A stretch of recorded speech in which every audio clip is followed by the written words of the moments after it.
युद्ध नहीं जिनके जीवन में वे भी बहुत अभागे होंगे। युद्ध नहीं जिनके जीवन में वे भी बहुत अभागे होंगे। या तो प्रण को तोड़ा होगा या फिर रण से भागे होंगे, या फिर रण से भागे होंगे। यदि मैं बात करूं डॉक्टर भीमराव अंबेडकर की, तो इनके जीवन में युद्ध ही नहीं महायुद्ध थे, फिर भी इन्होंने ना प्रण को तोड़ा और ना ही रण से भागे। आज हम एक ऐसे महानायक की बात कर रहे हैं जिसने भारत के सीने में इंसाफ की धड़कन भरी। वे एक ऐसी आग थे जिसने सदियों की गुलामी की जंजीरों को तोड़ा। वे एक इंसान ही नहीं, वे एक विचारधारा थे। और लोग बाग उनसे कहते थे कि हमारे समाज में दलित युवा पिछड़े वर्ग को कोई उठा नहीं सकता। फिर उन्होंने कहा मैं उन्हें आसमान तक ले जाऊंगा। फिर उन्होंने भारतीय संविधान को गढ़ा, कलम से क्रांति लिखी। ये उद्देश्य का मंत्र है, लोकतंत्र ये गणतंत्र है, न्याय की ये नीति है, संपन्नता की नीति है, समता का ये हार है, एकता की ये शान है। ये हमारा संविधान है, ये हमारा संविधान है।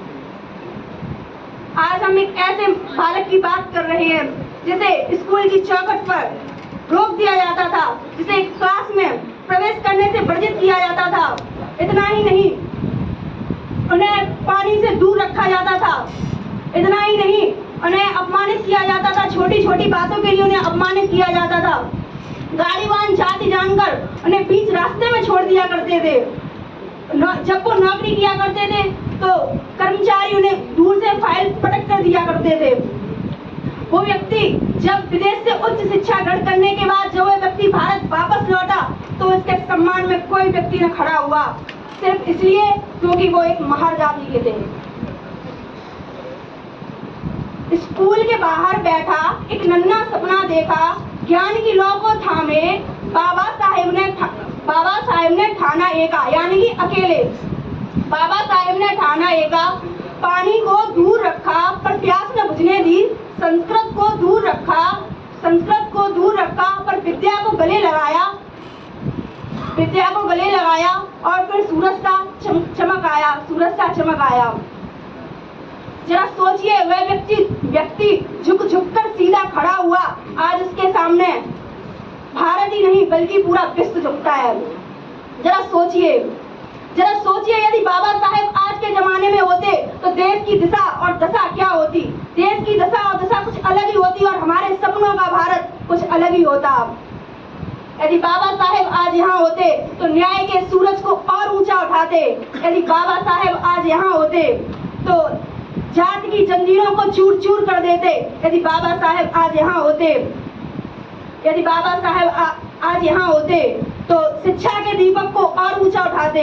इतना ही नहीं, अंधविश्वास का जंगल साफ हो जाता और नारी को सम्मान तथा दलित को पहचान देते। युवा मन में जोश और जिम्मेदारी भरते, संविधान की शक्ति को और जगाते। इतना हमारे बाबा साहेब कहते थे, हमारा भारत विकसित जब तक नहीं हो सकता जब तक हम प्रत्येक व्यक्ति को शिक्षित न कर दें।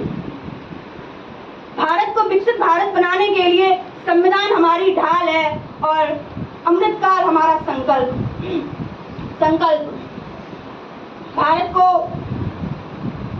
हम इस युग में तकनीक को जब तक नहीं अपनाएंगे तब तक हम विकास के स्तर को ऊंचा नहीं कर सकते। हमें नवाचार को अपनाना होगा। शिक्षा स्वास्थ्य बेरोजगारी को भी मजबूत बनाना होगा। इतना ही नहीं, हम जब तक आगे नहीं बढ़ सकते जब तक राजनीतिक लोकतांत्रिक को भी मजबूत नहीं बनाते। हमें एक ऐसा भारत बनाना होगा जहां प्रत्येक बच्चे की किताब में सपने हों और प्रत्येक युवा के हाथ में हुनर हो, प्रत्येक बुजुर्ग की आंखों में संतोष हो। हमें एक ऐसा भारत बनाना होगा। इतना ही नहीं, हमें इंफॉर्मेशन टेक्नोलॉजी पर भी बहुत ध्यान देना होगा, क्योंकि आज के जमाने में इंफॉर्मेशन टेक्नोलॉजी भारत को विश्व पर राज करा सकती है, भारत को विश्व गुरु बना सकती है। इतना